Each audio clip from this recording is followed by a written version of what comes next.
day for this, but you can watch the replay. All right. So in our first lecture, I was talking about a video, and this is what I like about doing this stuff. It's even for me, it's never the same river twice. So as I'm writing about all this stuff, a video, as I mentioned, popped up on my Instagram.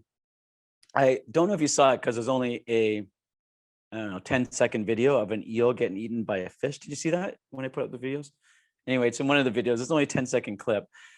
And if you're kind of looking down, taking a note of that second, you probably missed it. But what I was saying in the talk is that here's a bottlenose fish, here's an eel. One swims into the other, and so it becomes absorbed. All right, so here comes art class with Eoin. I feel like I'm running kind of like a kid's show. I love it. All right. Yeah, that should do it. Okay, I like it. All right, here it goes. So again, this is a brand new analogy, hot off the press. But I'm hoping this really helps us through to more clarity. Again, my overall intention is to really make you self-sufficient with these texts, give you enough understanding and background that you can work your way through them and understand them. And not only that, but you're inspired to do it.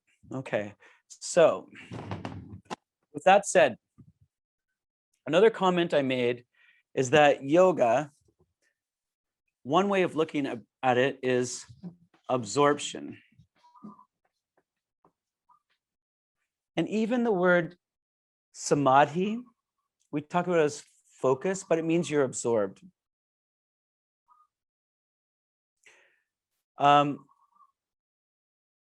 When you are totally absorbed in something, when you're doing something, let's say, I don't know, I watch kids reading books, let's say, for example, or watching a movie. Let's say you're watching a movie and you're absorbed in a movie. What does it mean to be absorbed in a movie? Just think about that for a second. It means like you're 100% there. If you're, watching something else and you're kind of absorbed, then you're partly watching a movie, but the other part of you is like, oh, I'm kind of hungry. Should I make popcorn now? And you're not fully there. Okay, so basically this idea of, I won't conflate things too much, but samadhi is that one pointed focus we mentioned in the pre-course lecture. The more we can focus on one thing, we can become absorbed in something. Now, what the goal of yoga is to become absorbed in the super soul of the universe, God, ultimate consciousness, source consciousness. I'm trying to come up with words. They call it Purusha in the Yoga Sutras. Now, okay, so yoga happens when we are absorbed. So yoga equals absorption in, what should I write? Should I write Purusha? Have you cracked the code? Every time I say Purusha, you'll know that means a whole list of things because we don't have the right English word. It means when you sit down and meditate and it's actually working, that peaceful place inside of you, that. So I'm gonna call it universal consciousness.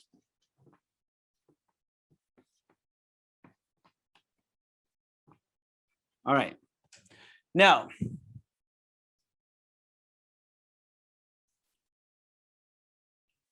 in our mind,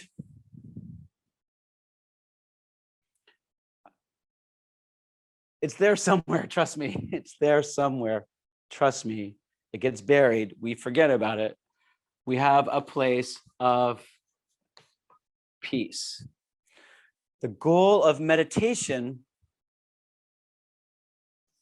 so when you meditate here, there's like a quick meditation guide there, arms.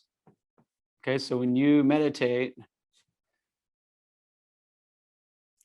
even when it works for a second, you find this peaceful observer of your thoughts. Okay, that's the goal. Now here's us in normal life. It's gonna have to be a stick figure. That's all I got right now, just for the sake of time. And what are our thoughts doing most of the time?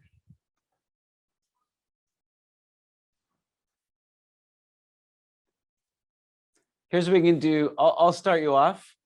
And then if Holly and Sandra, if you want to help me out with a couple. If you were to read, like if you had the power of, let's say, ESP, and you could read people's thoughts, I mean, it'd be hard to follow. Like they happen so fast and they don't go straight, they go meandering. But they'd be like, oh, I like that plant.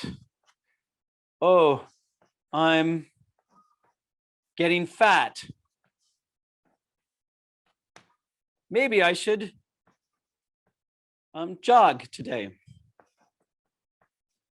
No, maybe I should be keto. No, maybe both. Like our thought, this is where we are most of our day, right? Am I wrong?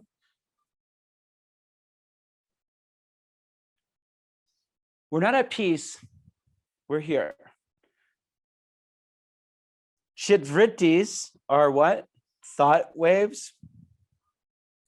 The goal of yoga, Yoga Chitta Vritti Nirodhah, means you got to make all this stuff stop. And then you'll find peace. And when you find peace, this stuff will stop. So in other words, the more you can become absorbed in the peaceful side of yourself, the less absorbed in this chatter side of yourself. So all this stuff here, all these, I could use the Sanskrit word Chitta Vrittis, but I use English, mental chatter.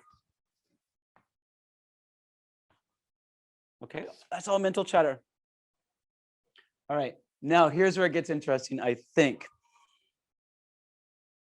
This is what I was trying to say about the eel, but the eel and the bottlefish wasn't exactly the right analogy because only one got eaten in that scenario. All right, so here is, again, I've never drawn this out for anybody on planet Earth. You're the first people to ever do it, so I'm testing it on you. But here's two fish. There's one fish. Okay, we'll make them just small. And here is a small fish. Now we're talking about nature. How does the ocean work? The big fish eat the little fish, right? We're going to call this one a chatterfish. It's a new species called a chatterfish. When your mind chatter is this big and your peace side is this big, so when yogis use terms like equanimity and equanimous and inner peace and non-attachment, which we translate, it looks like I could give you a whole list of Sanskrit words, but this is what they're talking about, is you got to make the side big because most of the time that's small. And so you know what happens? This big fish of your mind with all these Chitta Vrittis eats. That's supposed to be a fish in a mouth, not big lips. Do you get it? The peaceful side of yourself, in Sanskrit terms, your Purusha, is absorbed in your thoughts. Cool, huh? I like this analogy. If you never meditate, if you never do yoga, you know, no yoga, no peace. K-N-O-W, yoga, K-N-O-W, peace. No yoga, no peace. If you know yoga, you will know peace. That's what they're talking about. So most people, it's funny, we're in mental health month, like they don't know this. They just know this chatter driving themselves crazy.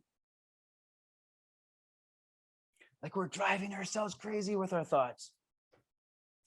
And so this peaceful place inside of ourselves gets eaten by the chatterfish.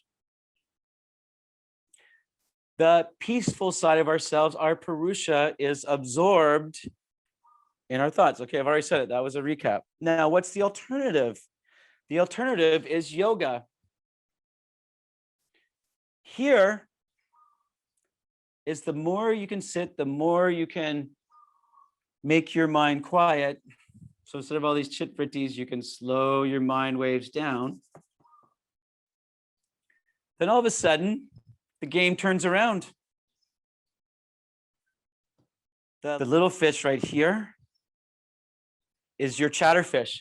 The chatterfish becomes the small one by sitting down and meditating, ideally. And what becomes bigger? I don't know, what do we call it? The peace fish, the inner peace fish. Okay, so here's your chatterfish. Here's your, I'll just call it IP fish. It sounds like intellectual property, but it's not. Inner peace fish. When this becomes big and your chatterfish becomes small, then it's no problem. Then we get two things becoming one. Your small mind, your chatter mind, gets absorbed in the peace mind. That, everybody, is Eoin's new way of describing the process of yoga. And I hope you like it. I actually really do.